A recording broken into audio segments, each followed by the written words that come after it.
Tập truyện ngắn Cho mẹ nghe mùi Tết. Tác giả Bùi Thanh Xuân. Nhà mình. Ta đã từng có một ngôi nhà nơi ta sinh ra và lớn lên. Tuổi thơ êm đềm, ấm áp trong ngôi nhà mà ta được nuôi dưỡng thành người. Và ta hay nói nhà mình. Ta trưởng thành ra đi, có lang bạc giang hồ, loanh quanh mỏi mệt, đâu rồi cũng quay về ngôi nhà của mẹ. Đó cũng là ngôi nhà của ta. Một ngày ta có tổ ấm riêng, thực sự là ngôi nhà riêng của mình. Mỗi khi về với mẹ cha, ta không có khái niệm về nhà mình như trước nữa. Về nhà mẹ, đó là trong suy nghĩ và lời nói của ta. Về nhà mẹ, ông không thích nói như vậy. Ông thích về với mẹ hơn, cho dù mẹ còn hay đã mất. Nhưng mà ông trùng trình, còn mẹ đâu nữa để về, nơi đã từng là ngôi nhà của mình. Về với mẹ, ông tiếc nuối những năm tháng đã qua khi được gần gũi mẹ. Ông biết ai trong chúng ta cũng có thể ra đi bất cứ lúc nào, có thể già hay trẻ, người già yếu dễ ra đi hơn. Ông nghĩ chúng ta cứ tưởng thời gian còn dài lắm, chúng ta có thể dành nhiều giờ, nhiều ngày cho gia đình, công việc, cho bạn bè, cho những chuyến đi. Nhưng để về nhà thì lại hay trùng trình hẹn lần. Mai cũng được, tuần sau cũng được, còn nhiều thời gian mà. Vậy là bao nhiêu cái mai, cái tuần sau trôi qua, cứ nghĩ mới đây thôi. Cha mẹ già yếu, ngong ngóng trông con về dài từng giây phút. Và nếu để tâm, mỗi khi về nhà mình, ta sẽ thấy những giọt nước mắt lăn trên má mẹ cha. Trên đường đời bôn ba, nhiều buồn vui, nhưng không phải lúc nào ta cũng có thể chia sẻ với ai đó. Sau những giờ làm việc vất vả hay sa đà trong những cuộc vui, ta quên đi rằng mình đã từng có một ngôi nhà, nơi đó có mẹ cha, anh chị em của mình đang đợi. Chỉ đến khi lòng buồn phiền, đau đớn vì lý do nào đó, chợt nhận ra rằng mình còn có một nơi để về, nơi có mẹ cha luôn dang rộng vòng tay, nhận hết những lỗi lầm, đau khổ của mình.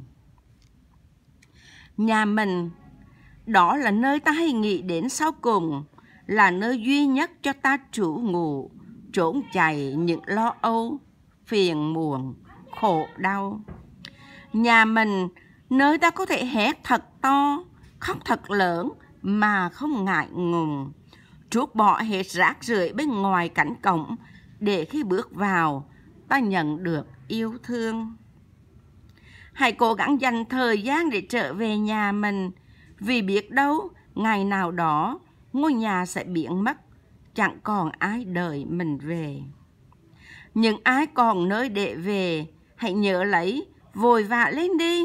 Một ngày nào đó, nhà mình sẽ vĩnh viễn không còn nữa.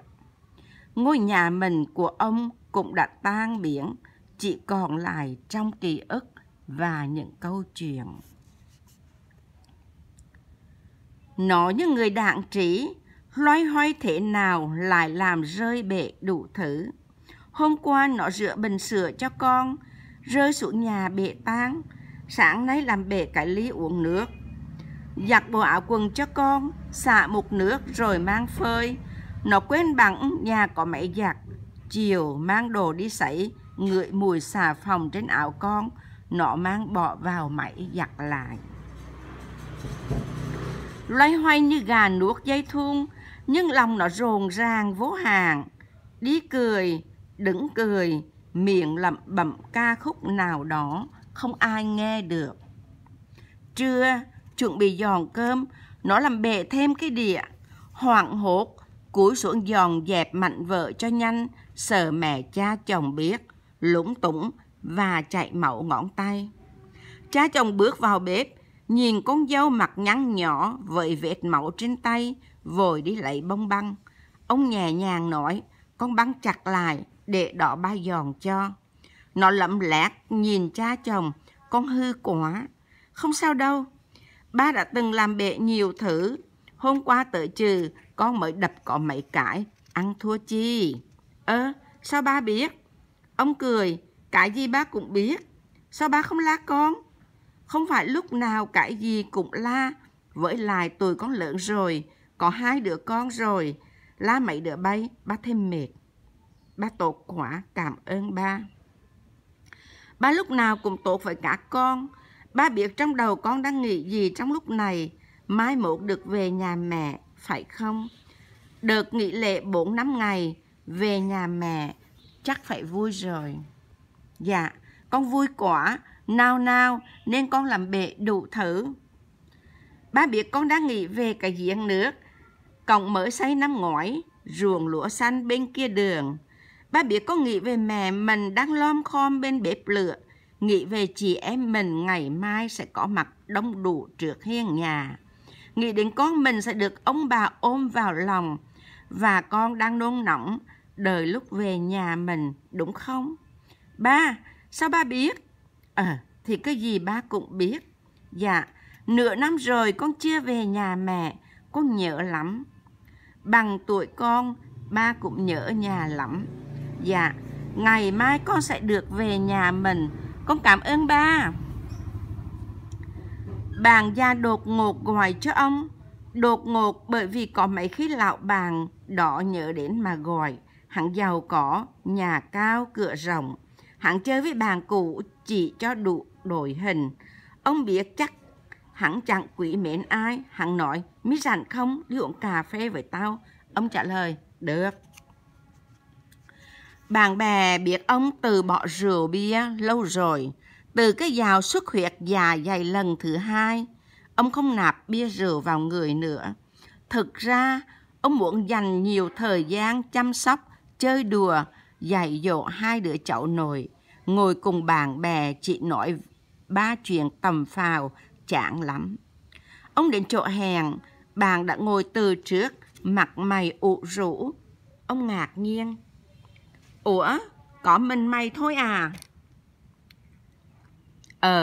Tao muốn chuyện trò với mi thôi. Có chuyện gì mà chỉ mình tao? Có gì đâu, chẳng là tao nhớ mẹ quá. Ông cười ha ha. Tưởng gì? Nhớ mẹ thì về. Mấy tháng rồi tao chưa về, mà một lần về bị anh em chửi quá, họ nói tao bất hiếu. Ông bạn thở dài. Mi biết đó, tiền tao không thiếu, mỗi tháng vẫn chu cấp cho ông bà 2 triệu. Thằng em tao cũng nghèo, không nuôi nổi cha mẹ, nhưng vợ chồng nó có công chăm sóc, thì đứa có công, thằng có của. Nhưng lần nào tao về cũng bị hàng xóm láng giềng xa lánh. Vợ chồng thằng em cũng không muốn trò chuyện. 2 ông bà chỉ chép miệng thở dài. Tao giống như người xa lạ trong nhà của cha mẹ mình. Ông ngắt lời bạn. Nhà mình đó, sao chỉ là nhà cha mẹ? Mi có hay về không? Thỉnh thoảng có về chớ. Ngoài 2 triệu mỗi tháng, Mi có làm được gì cho cha mẹ nhiều hơn nữa không? Làm bằng cách nào nữa? Tiền tao gửi về hàng tháng, công việc thì bận rộn, có thời gian đâu mà về thăm thường xuyên được. Lái xe cũng mất 1 tiếng rưỡi mới tới nơi. Ông nhìn bạn, bao lâu mày mới về thăm ba mẹ một lần? Khoảng vài 3 tháng. Trời đất, mày tệ quá. Ông bạn ôm mặt. Đúng, tao tệ thật. Hối hận thì muộn rồi mi à. Sao lại muộn? Ba tao mất 3 tháng rồi. Hả? Sao mày không bảo cho bạn bè biết để đi viếng? Tao xấu hổ. Ứng xử với cha mẹ già khó quá. Tự nhiên, ông bỗng nổi khùng. Khó cái gì? Mày đó phải trẻ con để người lớn nhắc nhở, khuyên nhủ. Suy nghĩ lại xem, mày có nhà to, xe đẹp. Con mày du học Mỹ, lấy chồng Mỹ, tiền mày không thiếu. Mày chỉ thiếu thời gian dành cho cha mẹ già yếu thôi. Tại mày quá bận rộn, không phải chỉ có công việc. Hằng ngày mày ngồi đàn đúm bạn bè, khoe khoang khoác lác. Ngày nghỉ, mày cùng bạn bè đàn đúm nói chuyện, chỉ để nghe chúng nó tân bốc mình. Mày khoe đi du lịch qua châu Âu, qua Mỹ thăm, ở với cháu ngoài cả tháng. Ai sinh mày ra, ai nuôi dưỡng cho mày lớn lên. Mày tưởng cái chức là của mày à? Tiền bạc mày có phải là của mày à? Của cha mẹ mày đó. Mày quên hết. 2 triệu mỗi tháng cho ông bà già. Mày tưởng tao à? Tao hiểu rồi, cho nên tao hối hận. Cha mẹ già ăn không bao nhiêu, chẳng cần phải mặc đẹp sang trọng. Họ chỉ cần con cái gần gũi mình. Mỗi tuần mày có thể về thăm họ một lần. Nghĩ xem mày có bao nhiêu tiếng đồng hồ để gần gũi họ. Mày biết họ thèm cái gì không? Thèm cái hơi của mày. Họ muốn vuốt tóc, sờ nặng da thịt mày. Họ không cần tiền của mày đâu. Ăn uống đạm bạc, thằng em mày lo được. Họ cần mày, biết không? Tao xin lỗi đã nặng lời với mày. Chuyện không phải là của tao, nhưng nghe mày kể giận quá. Ông dịu giọng. Mà tao cũng đã từng bất hiếu với cha mình. Cha mất rồi, đau đớn lắm. Không biết cha với tao ai đau đớn hơn. Trong suốt hơn 40 năm sau đó, tao dành tình yêu thương cho mẹ nhiều hơn. Nhưng mẹ tao cũng mất rồi. Nhớ mẹ, nhưng lòng tao thanh thản. Ông bạn nhìn gã. Vậy nên tao cần mi để chia sẻ. Mi hay viết về mẹ. Chỉ có mi mới hiểu được tao bây giờ đang suy nghĩ gì. Mày về với mẹ đi. Ngồi với mẹ, chuyện trò, hít thở cùng mẹ. Không cần nói rằng con yêu mẹ, xến xúa, dối trá lắm. Bà hiểu hết. Hãy thật lòng với mẹ. Mày đã có lần nào giặt cái áo, cái quần cho mẹ chưa? Có cầm bàn tay mẹ không? Chưa. Đó, mày thấy chưa? 2 triệu của mày không to lắm đâu. Già gần tới lộ rồi mà vô tâm như trẻ con. Mai tao sẽ về với mẹ. Hay là mày cùng về với tao? Có gì mày nói đỡ giúp tao. Được. Giúp thằng già chứ kịp lớn như mày. Dễ thôi. Bà mẹ già có 7 người con gái. Người nào tóc cũng có sợi bạc. Họ thay phiên nhau túc trực bên mẹ. Người mua thức ăn, người ngủ lại đêm bên cạnh bà, người tắm rửa cho bà. Họ cũng thay phiên nhau để đi chơi đâu đó. Người mẹ khó tính, đến tuổi già lũ lẫn thì ai cũng khó tính. Nhưng bà chưa lũ lẫn lắm. Chuyện cũ mới, bà lúc nhớ lúc quên. Tiền bạc, bà không bao giờ quên. Nhưng cất ở đâu lại không nhớ. Lại sai mấy người con lục tung nhà tìm cho ra. Chẳng là bà sợ con cháu lấy tiền của mình nên giấu kỹ, kỹ đến mức không ai có thể tìm ra được. Một hôm, bà con gái lớn đến tắm rửa cho mẹ. Vừa bước chân vào nhà, bà mẹ đợi ngay trước cửa, chỉ mặt con gái. Mi làm cái chi mà giờ trừ mới tới? Ăn cắp tiền của tao rồi trốn miệt rồi hả? Bà con gái bỏ việc ở nhà, lo qua tắm rửa mẹ, tủi thân cãi lại. Làm chi mà mẹ chỉ vô mặt người ta, xỉ vại dự rứa, phải biết thương con cái chứ. Tao không thương cái đồ ăn cắp, trả lại tiền cho tao. Không thương thì con về. Mi về ai tắm cho tao?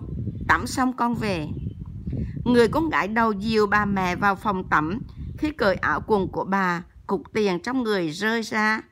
Bà mẹ mắng, thấy chưa? Mi ăn cắp tiền của tao, trừ mới rớt ra. Bà con gái nhìn mẹ, ai thèm ăn cắp tiền của mẹ, đếm lại thử coi có đủ không kìa. 4 triệu, mi đếm lại cho tao, thiếu là mi lấy. Đếm rồi, tất cả có 6 triệu, dư 2 triệu, ha ha, tiền con bỏ thêm vô đó nghe. Đừng có giỡn, mất đó 2 triệu rồi, hồi sáng tao đếm 8 triệu. Người chi mà nhớ khôn, mới 4 triệu cái nhảy lên 8 triệu. Khôn chi? Mi trả 2 triệu lại cho tao. Tí con về nhà lấy tiền qua trả cho mẹ. Hừ, rút của tao 2 triệu nhanh thật. Nhanh rửa mới có tiền sắm sửa quần áo cho mẹ chứ. Chứ tắm được chưa? Mới tắm sau. Tắm chi nữa? Tắm hồi nào? Lo ôm cục tiền thì có. 7 người con gái tội nghiệp, ngày nào cũng bị mẹ mắng. Không chuyện này thì chuyện khác. Bà mẹ tìm cho ra lý do nào đó để mà mắng. 2-3 người con ngồi lại nói chuyện cũng bị bà mắng. Tụi bay đừng có ngồi túm tùm sau lưng mà nói xấu tao đó nghe. Bà con út cười, ngồi trước mặt mẹ, chứ sau lưng hồi mô. Rửa đứa mô mới nói sau lưng tao đó, chắc ma đó mẹ. Mới nói cái chi? Ai là ma? Câm miệng hết đi. Mấy bà con gái im re. Bà con gái đầu 64, con gái út đã 45. 7 bà con gái âm mưu chống lại bà mẹ già gần 90. Họ nhất định từ hôm nay tập trung ở lại, không về nhà mình. Họ nhất định không cãi lại khi bị mẹ mắng. Họ nhất định không thì thầm nói chuyện riêng.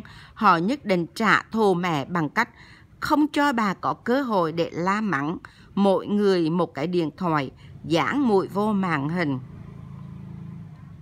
Đến trưa, bà con gái thứ nhì mang cơm đến cho mẹ, nhẹ nhàng đặt xuống bàn. Không nói gì, bà mẹ tức lắm, không thèm ăn. 2 giờ chiều, bà mẹ hét lên. Bây cấm hết rồi hả? Không đem cơm cho tao ăn hả? 7 bà con, tóc bạc nửa đầu, cười ha ha. Bà con gái thứ 5 nói, biểu họ cấm thì họ cấm. Tao biểu hồi mô. Hồi sáng chứ hồi mô, người chi mà hung kinh. Không chịu về ngồi tập trung chỉ ở đây cho đông, nhà cửa bỏ cho ai. Về rồi bị la sao chở, la hồi nào? Vậy chứ mẹ còn mặn mấy đứa con gái của mẹ nữa không? Thương mới mặn chở. Bọn con già hết rồi, có cháu nội ngoài hết rồi, tưởng họ còn con nít mặn miết. Con cái dài dột, cha mẹ phải la mặn chữ. Có thương mới mặn chửi chứ. Thương thiệt không đó. Thiệt. 7 bà con gái chạy ào tới ôm mẹ. Bà con gái thứ 6 thủ thỉ. Còn mẹ là tụi con còn có nhà mình để về. Mai mốt biết về với ai. Bà con gái thứ 3 thề thốt. Con xin thề cho mẹ chửi thoải mái, không cãi lại. Họ, 7 bà con gái rất hạnh phúc vì còn có mẹ để được ngồi trong nhà mình. Họ biết thời gian không còn nhiều để họ được về nơi họ sinh ra, lớn lên, trưởng thành rồi có gia đình riêng. Họ biết khi mẹ cha đã qua đời, ngôi nhà của mình không còn thuộc về họ nữa. Họ quý từng giây phút được ngồi bên mẹ, cho dù bị mẹ la mắng mỗi ngày. Có điều, không phải đứa con nào cũng biết rằng con có già bao nhiêu tuổi vẫn là con nhỏ bé của mẹ. Cô gái lấy chồng xa, mỗi năm mới về thăm mẹ một lần vào dịp Tết.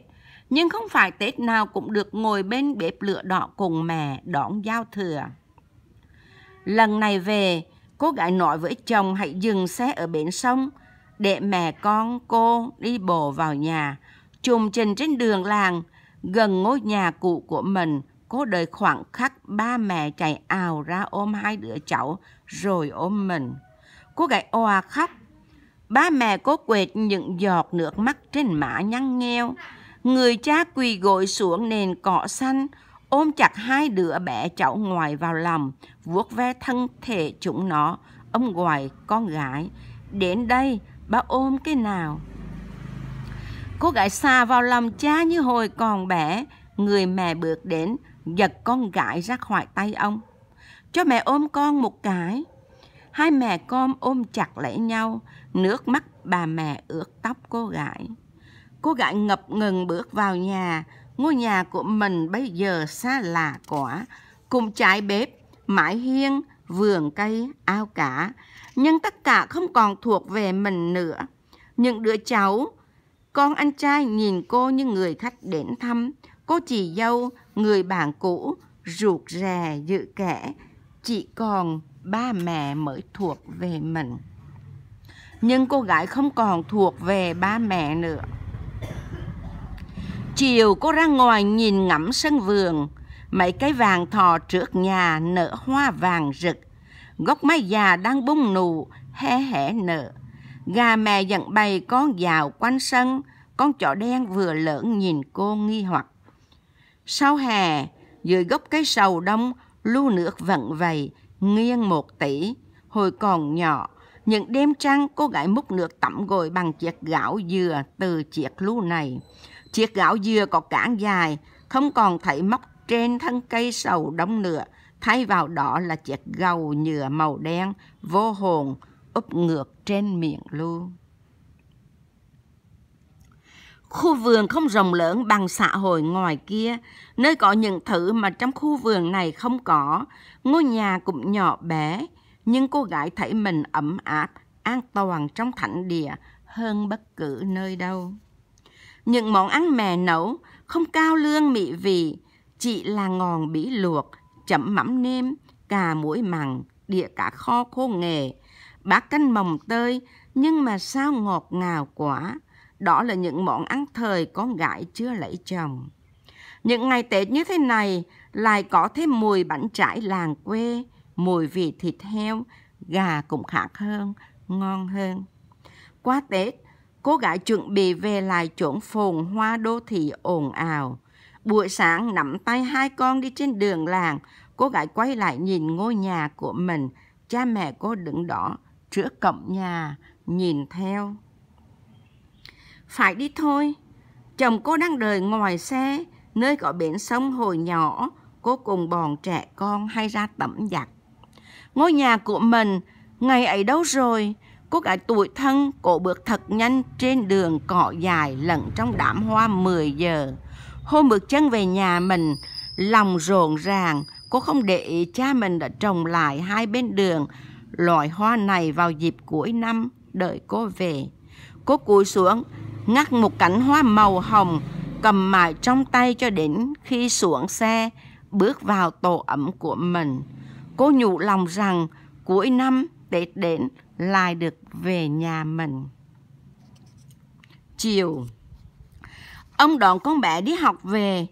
Bé đòi đi bộ thay vì ngồi trong xe hơi hay đứng trước xe máy. Nó thích đi loanh quanh ngắm không gian sinh động trên phố. Ông mang chiếc cặp giùm bé, nặng chịu vai.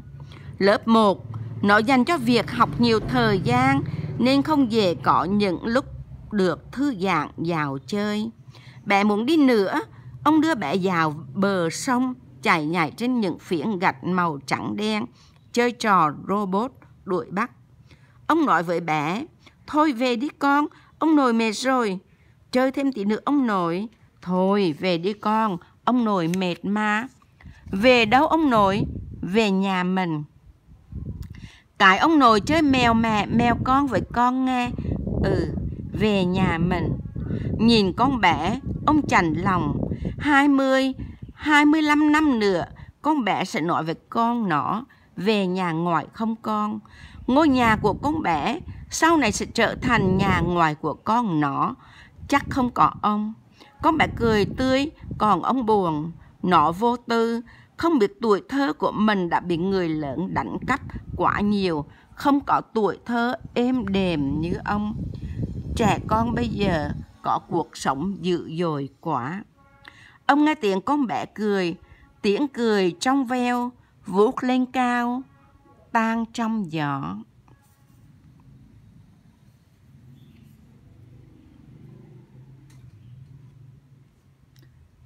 Cho mẹ nghe mùi Tết. Tập truyện ngắn, tác giả Bùi Thanh Xuân, qua giọng đọc Như Lân.